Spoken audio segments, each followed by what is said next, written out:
Hi, and thank you for joining us for another session of dedication. Fans remember the Bay City Rollers. Hosted by Bay City Roller fan events. I'm Suze, and co-hosting with me is Laura. Hi, Laura. Hey, Suze, how you doing? Good. How are you? Doing well. Good.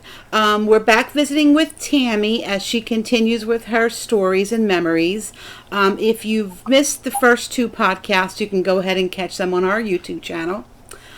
So hi, Tammi. Welcome back. Hey, Suze. Hey, Laura. Hi, Tammy. I'm glad to be back. Oh, We're good. glad to have you back. Good. Let's see. I think we left off around 1990. Just says one lucky fan has been asked to go out on a date with Ian Mitchell. Is that right? This is true, and that lucky fan would have been Wendy Antonitis. Okay, well, take it away at that point. Go ahead. Thank you. Okay, so after that night, and that was like in September of 1990, the next month, we had, found out through, I think, a mutual friend that not Ian, Duncan was performing at a place called Hennessy's in Redondo Beach. So Wendy and I drove up there, and we walked in, and there was like a piano set up and a guitar, and Duncan was performing. So we sat down at a table, and I guess I kind of flirted with Duncan a little bit. Ooh. I don't think I realized I was flirting, but I kept Something's smiling coming at after. him. And then so during a break, he came over and sat next to me and across from Wendy. So, we chatted with him, and then I kind of like casually slipped in asking him, where he was living. Ooh. And yeah, I can be a little sneaky like On that. a mission. Sort of nonchalant. Sure. Yeah, and he said that he lived nearby, and then he gave us a main street name. And of course, I wasn't really familiar with Redondo Beach, much. But when he said this street name, and the way Duncan talks, he's got a great voice, Right. but sometimes it's almost sort of mumbling a little bit, sort of like Eric Faulkner, when Yeah. Like he you're telling speaks. me accents, the accents, and Exactly, exactly. a little So, difficult. so it sounded like Ringenson or something like that.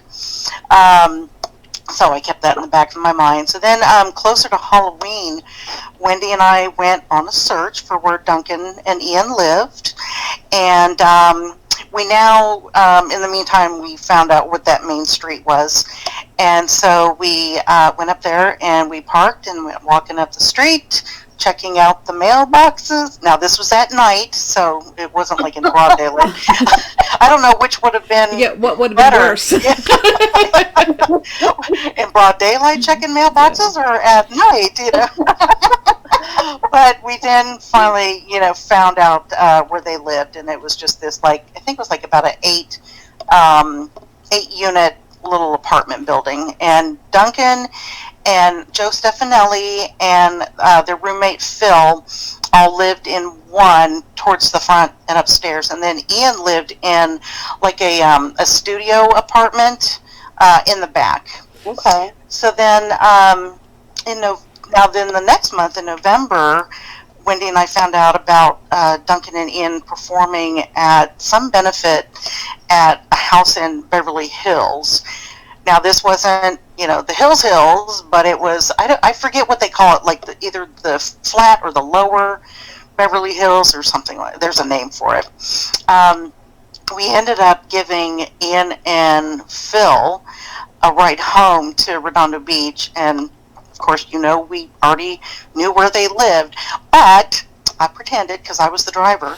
Well, we pretended, but I was driving. Pretended not to know where we were going. It's like, Oh, that's okay, well, great. this exit, okay, so now where do I go? Oh, that's so funny. We were very good. We were very good at that. And then in 1991, I believe it was April, Ian asked Wendy to, and then she asked me to be her maid of honor. You know what? You actually blipped there a little bit. Could you repeat that? I'm sorry. You kind of went away there for a second. I didn't catch you.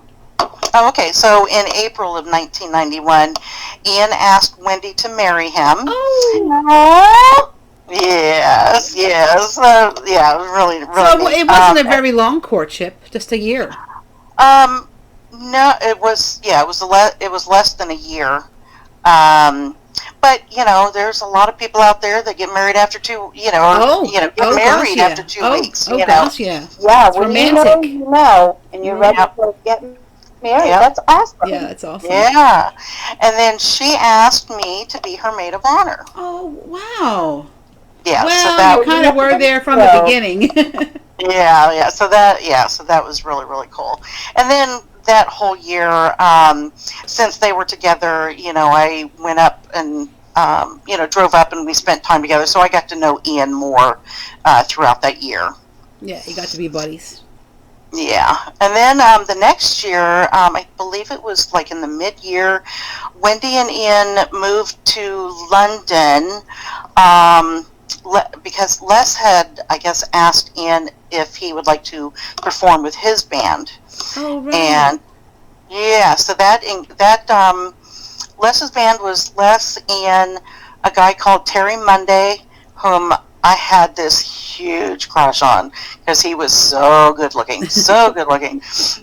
Russell Keefe, and then Terry Chimes, who was in The Clash at a couple of different times. Oh, wow. Wow. Yeah, and Terry's he was the drummer in the Clash video for Rock the Casbah. Oh, wow. Okay, that's a big number I there. don't think I knew that. That's awesome. Yeah, he was really, really nice. So then later on, I believe it was December 11th, I flew to London for the very first time. I was so excited. Oh. I had to get a passport because I never had one. So this was my first big international trip. And during that first week, we did get to see Les and Ian and the band perform a couple of different times. And I met Les for the first time. Oh, And what did you think of Les when you met him for the first time? well, I was a little nervous because it was after one of the shows and we were sort of, hanging around the guys and I was meeting everybody. And then, I walked up to Les and, I sort of like leaned in. I thought he was going to give me a little peck on the cheek, but Yeah. no. Oh. No. He just planted one on me, and let's just say I did feel tongue. Oh! Hi. So I was a little stunned. And I walked away. I'm looking at Wendy and Petra like, holy crap, what just happened, Awesome. Yeah. Then, now on December 19th, that was their wedding day, and it was a chilly day, but it was really nice and crisp air and everything. Lindsay Honey was the best man, and I'm assuming a lot of people know who Lindsay Honey is, but if you don't know, he was at one point in the Ian Mitchell band, I believe. And then later on, like at least in the 90s, it may have happened before, and most likely it happened before, but he did, let's just say he did some porn. Oh, okay. All right. And he went by the name of Ben Dover. Oh, that's who that is. Okay. Oh, okay. Yes, and those films, okay, not that I know a whole lot, but We don't judge here. We don't judge. yeah, but Ben Dover, those films were of Lindsay being behind the camera, so he was filming a lot of this stuff, and then at the end he would usually go and be with the person. Oh, interesting. Okay. Yeah. I happened to come across one of his films. I think I was in Atlanta in the 90s sometime on business, and I just thought, oh, well, let me just look, just to be, laugh about it, what kind of porn shows are on and porn movies. And I saw one, and I don't know what made me decide to go ahead and purchase it and watch it. Hey, I don't know again, why. we I don't don't know. judge. And then I looked and I'm like, oh my God, that's Lindsay Honey. Because I did not know he was bent over at that time. It was just Wait, one of that has those got spooky things. that's got to be the best porn name of all time. Oh yeah, definitely, definitely. I mean, no pun intended. He's like a big deal in that industry. Because I mean, I know Oh, that yes. name. Yeah, so Yeah, good for him. yeah, Good for definitely. him. So, Anyway, we yes, digress. yes, I digress. I can go onto tangents, you know. So he like was the best man. I guess that's open for interpretation. But so Lindsay Honey was the best man, and Les actually walked Wendy down the aisle. oh, did he? Nice. Yeah, at the time she wasn't sure if her parents were going to be able to make it over, so that's why Les Oh, then so he walked her actually down. gave her away. Yes. Now her parents did end up coming over, but it was all fine. Yeah. You know. Oh, that's Oh, that's nice though. That's a great memory. Oh yeah, definitely. And you know, you could just feel the love, and definitely see the love between Ian and Wendy. Oh, You know, so just romantic.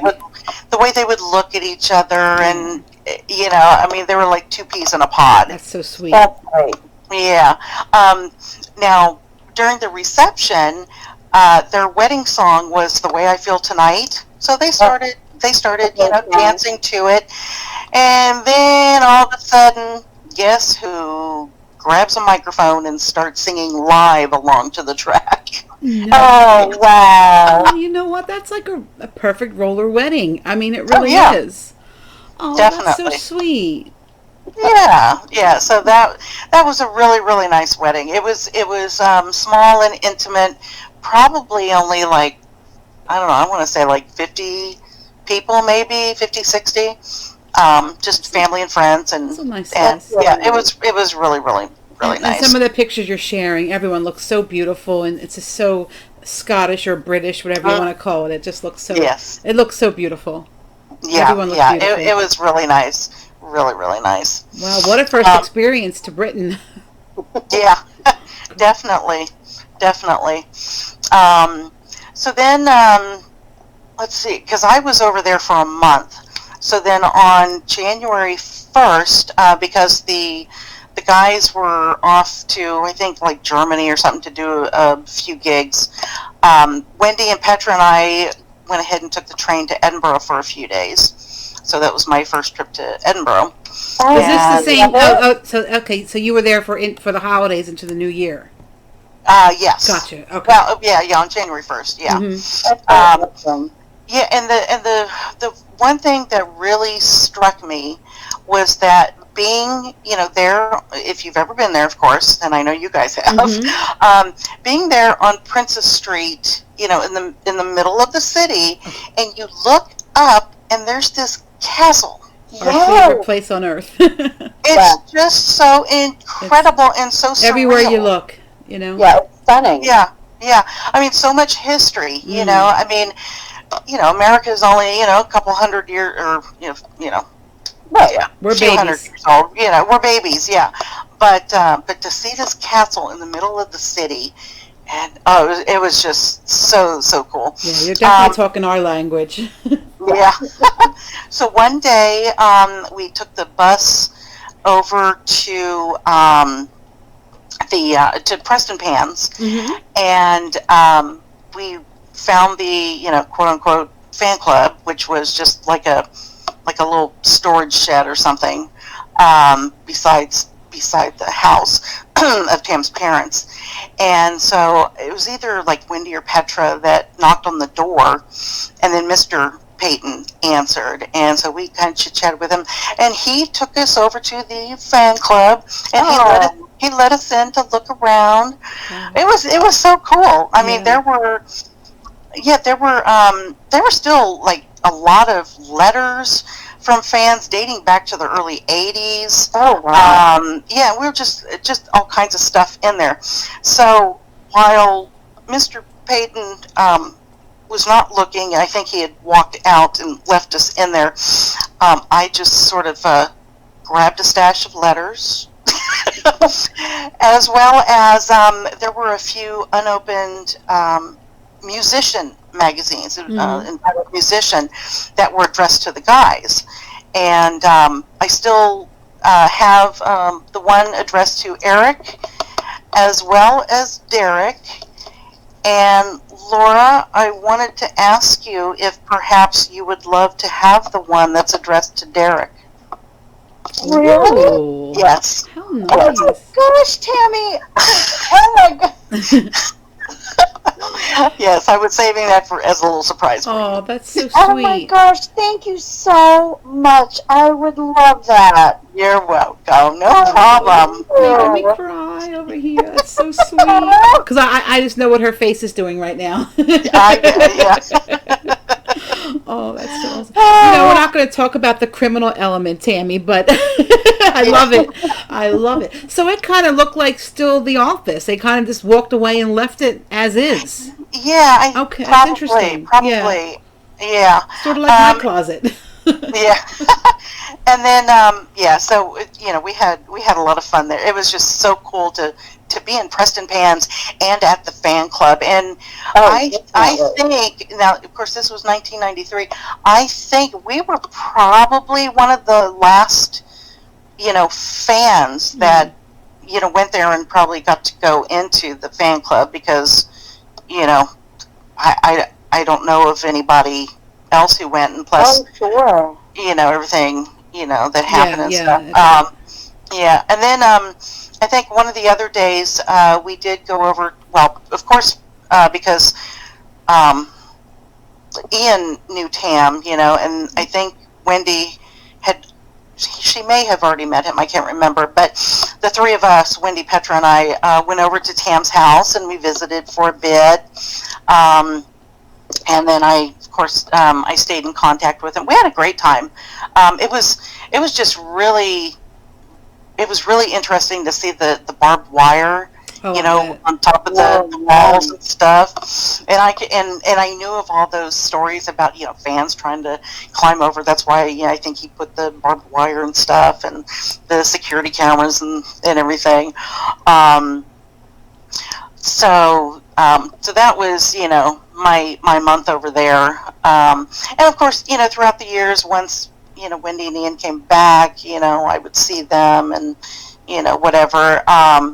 Now I don't know if a lot of people know this, but in 1996, there was the first Absolute Roller Fest, right, the first one that Becky and Kathy hosted. Was that in Bay City? That was in Bay City. Yes. Unfortunately, I was unable to go. I was probably working. I had to work.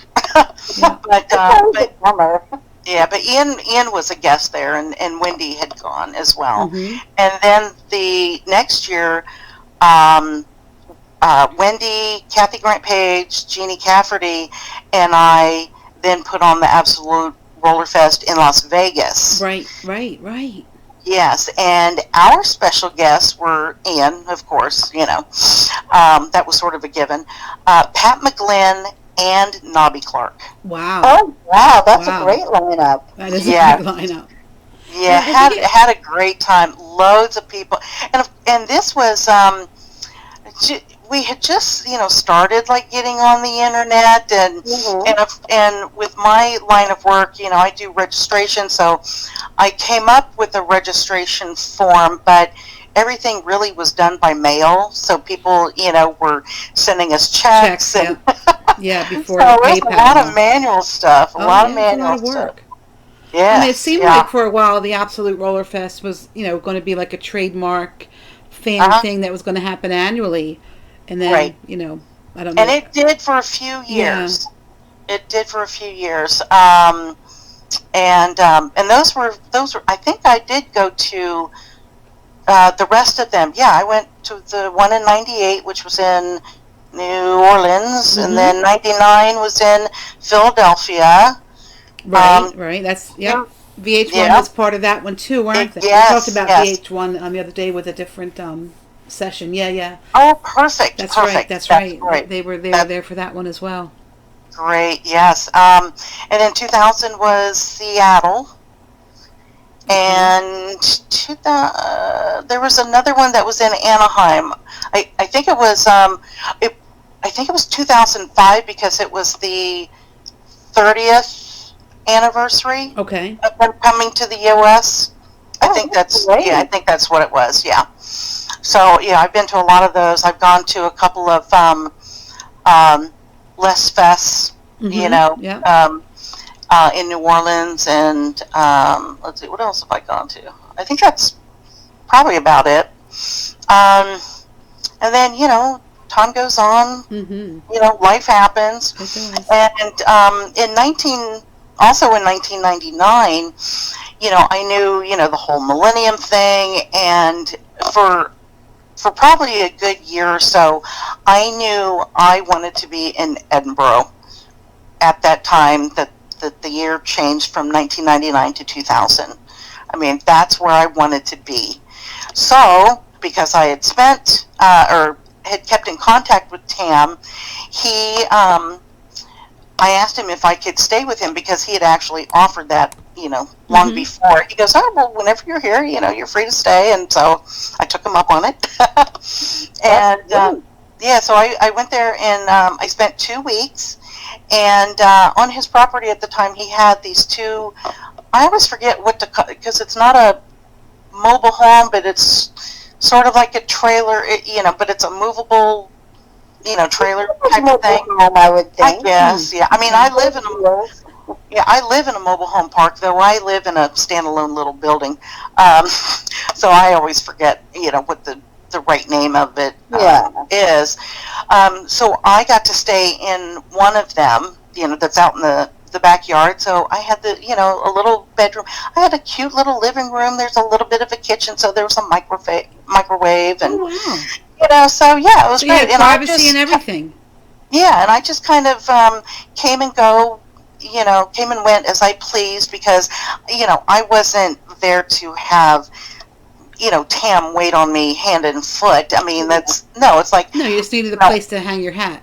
Exactly. But every night whenever I'd come home from wherever I was during the day, we'd sit and talk in the kitchen, and he'd ask me what my plans were for the next day, and sometimes I would get a ride into town to either like the train station or just dropping me off somewhere, or sometimes they called a taxi for me. But yeah, it was great, and he even got me a ticket to the Hogmanay celebration. Wow. Oh, wow. Yeah. Now, unfortunately, I wasn't down there, in the gardens where the stage was, but I was up on Princess Street. Oh, yeah. Yeah, and I heard the sound check, and of course the. But he didn't really have anything to do with the Rollers at that point, did he? No, but he was connected enough in the community. Right. Yes. Well, I think it was like a nephew or somebody that had like an extra ticket. That's wonderful. But once I was dropped off we stopped to get the ticket, but once I was dropped off in town, in the city, which was earlier in the day, I mean, nobody came around to check if I had a ticket or not. They just at one point just sort of like closed off the city, and I guess whoever was there was there. Wow. Now, were you close enough to the stage that you could see them, or? No, I did take some video. I have not watched it in so long. I need to get it out and take a look through.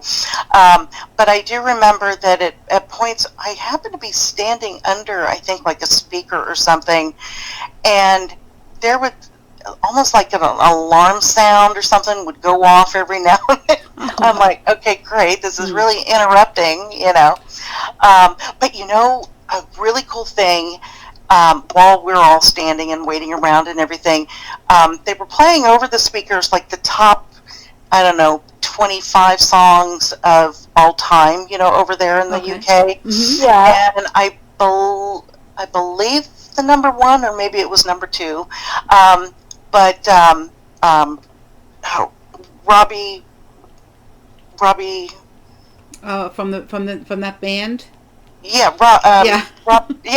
Oh my God, the Angels came on, and once the chorus started, I mean, you could hear like the whole city singing along with it. Oh, really? It was so cool. It was so cool. Oh my We're gonna gosh. kick ourselves for not knowing Robbie's last name. Yeah. And the band that Take That, was that the band they were in? Yeah. Take Rob, That. why am I blanking I out on know, his name? because Les later on like did some kind of an interview with him too. I'm gonna Yeah. talk amongst yourselves. I'm gonna look it up. Okay, thank you. Because it's bothering me. Yeah, and while I was there, it's like one day I took the train to Glasgow, and another day I took the train We're gonna to. watch ourselves. Robbie Williams. Oh my God! Yes, Sorry. Robbie Williams. Duh. Yeah. And then another day I took the train to Aberdeen, and then another day I took the train out to St. Andrews, which I then had to take like a bus from the train station to go into St. Andrews, and Nice. and so it I mean I did my thing and I came back. A lot. Yeah, I did, and I mean that whole trip was just great. I mean. First of all, my whole life, with the Rollers has been extremely blessed. Can I get an amen?